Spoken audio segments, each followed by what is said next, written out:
ଓଲଟିଲା ଅଦା ବୋଝେଇ ଟ୍ରକ୍ ଅଦା ବୋହି ନେଲେ ଗାଁ ଲୋକେ।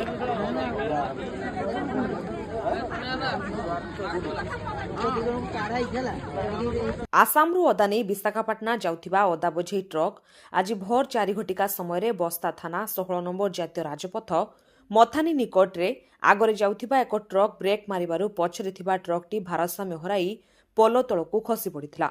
ଖବର ପାଇ ଘଟଣାସ୍ଥଳରେ ପୋଲିସ ପହଞ୍ଚିବା ପୂର୍ବରୁ ଦୁର୍ଘଟଣା କ୍ଷଣକେ 100ରୁ ଊର୍ଦ୍ଧ୍ୱ ବସ୍ତା ଅଦା ବୋହି ନେଇଥିଲେ ଗାଁ ଲୋକେ। ଟ୍ରକ୍ରେ ଚାଳକ ଓ ହେଲ୍ପର 2 ଜଣ ସାମାନ୍ୟ ଆହତ ହୋଇଥିଲେ। ଗୁରୁତର ଚାଳକ କୌଶଳକ୍ରମେ ଗାଡ଼ିରୁ ବାହାରି ଆସିଥିବା ବେଳେ ଜଣେ ଫସି ରହିଯାଇଥିଲେ। ଗ୍ରାମର ଜଣେ ଯୁବକ ଲକ୍ଷ୍ମୀଧର ଦଳେଇ ଗାଡ଼ି ଝରକା ଭାଙ୍ଗି ଉଦ୍ଧାର କରିଥିଲେ। ଚାଳକ ଓ ହେଲ୍ପରମାନେ ହେଲେ ଜାମ୍ମୁ କାଶ୍ମୀରର ଅଶ୍ୱିନ କୁମାର ଓ ରବି କୁମାର। ପୋଲିସ ଜାତୀୟ ରାଜପଥ ପେଟ୍ରୋଲିଂ ଭ୍ୟାନ୍ ଘଟଣାସ୍ଥଳରେ ପହଞ୍ଚି ଦୁର୍ଘଟଣାଗ୍ରସ୍ତ ଗାଡ଼ିର ଅଦାକୁ ଜଗି ରହିଥିବା ଦେଖିବାକୁ ମିଳିଛି। ଲକ୍ଷ୍ମୀଧର ଦଳେ ମଥାନୀ এই যে অ্যাক্সিডেন্ট হলা কেতে বড় কোন ঘটনা জানিছো কি?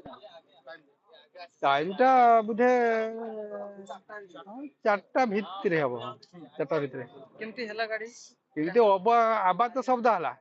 আবাজ শব্দ হলা পরে মু বাহারিকে আসিনি। আসিয়াকু এଠି ଗୋଟେ ମୋର ଭାଉଜ ଆଉ ପୁତୁରା ସେଠି ଠିଆ ହେଇଛନ୍ତି। ସେମାନେ ହାବ ପଡୁଛନ୍ତି ଯେ ଆସ କିଏ ହିଁ ଅଛ ତ ଆସ।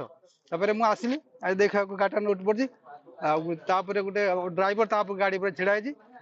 ଭିତରେ ଯେ ଲୋକଟା ଥିଲା ସେ ଖାଲି କାଁ କାଁ କରୁଛି, ଆବାଜ ଦଉଛି। ତାପରେ ମୁଁ ଯାଇକି ଝରକାଟା ଭାଙ୍ଗିଲି। ଝରକା ଭାଙ୍ଗିଲା ଫ୍ୟାନ୍ଟା ସେଠି ଥିଲା, ଫ୍ୟାନ୍ଟାକୁ ଇଠା ମାରି ଭାଙ୍ଗିଲି। ଭାଙ୍ଗିବା ଦ୍ୱାରା ମୋର ବି ହାତରେ ବି କାଟି ହେଇଛି କାଚର। ଗୋଡ଼ଟା ছিলে ତା ভিতরে? ତା ଭିତରେ ଜଣେ ଥିଲା, ଜଣେ ବାହାରି ଆସିଲା, ଜଣେ ତା ଭିତରେ ଥିଲା। কেমতি অবস্থা তাঙ্কর ଅଛି? ଅବସ୍ଥା ଭିତରେ ଯେ ତାଙ୍କ ଅବସ୍ଥା ତ ଆପଣ ଦେଖୁଥିବେ ବହୁତ ଖରାପ ହେଇଛି ତାଙ୍କର। ঠিকঠাক ହଁ ଠିକ ଠାକ ଅଛି।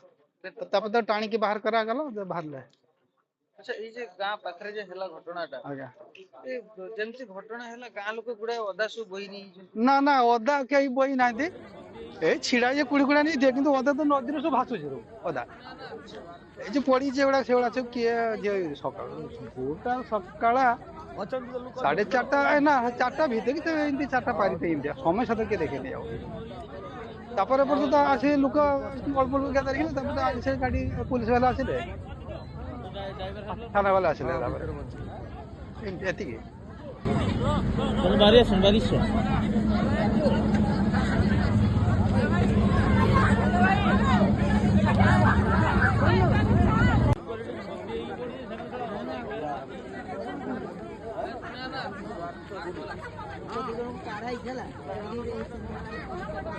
ଅଛନ୍ତି ତ ଲୋକ ଅଛନ୍ତି ତ